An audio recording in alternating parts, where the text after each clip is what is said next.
Labs, kilala mo ba to? Ito yung ano, yung naglalagay ng hikaw sa navel. Paano ba yung ungol mo nun? Hindi ungol yun. Ha? Hindi ba ungol yun? Hindi. Ano pala yun? Ano lang yun, natural reaction. Natural reaction. Ba't ganun parang ungol pagka ginaganon? Paano tinamagal? Tinamagal. Nilalagay. Paano sa akin doon. Di mo pala. Lapil mo. Lapil. Lapil. Hindi. O, tinama mo. Hindi. Huwag yan. O, tinama. Kunyari, ako daw yung nag-ano, Labs. Ako yung nagbubutas ng ano. Nag-ano ka pa, ready ka. Eh, may swimming nga ako. O, Salbabida. tinama. Lalagyan natin yung ikaw, ha. O, ganun. O, ano, bibili mo ngayon? Navel piercing sana. So, necklace na lang. Wala eh. kasi Try kami. natin. Try nga natin. Mag-swimming ka rin? Gaya ka sa akin.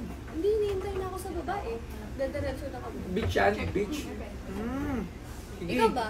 Magbe-beach din ako eh. Wapir, baka magkita pa tayo. Magkita ba tayo doon? Di ba kasi magkasama kayo sa beach? Hindi! Okay lang po ba? Naman yan. Kung magkita kami doon.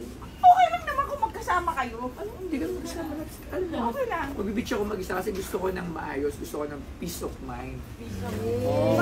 Bakit mo nga ano na mag-beach? Ano mo alam? Kita mo may salbabida. Ready. Bida ka tapos siya, sakto-sakto. Eh, pupunta din ako Pinag-usapan doon niyo? para sa peace of mind ko eh. Ay, hello. Eh. Sakto pala. Baka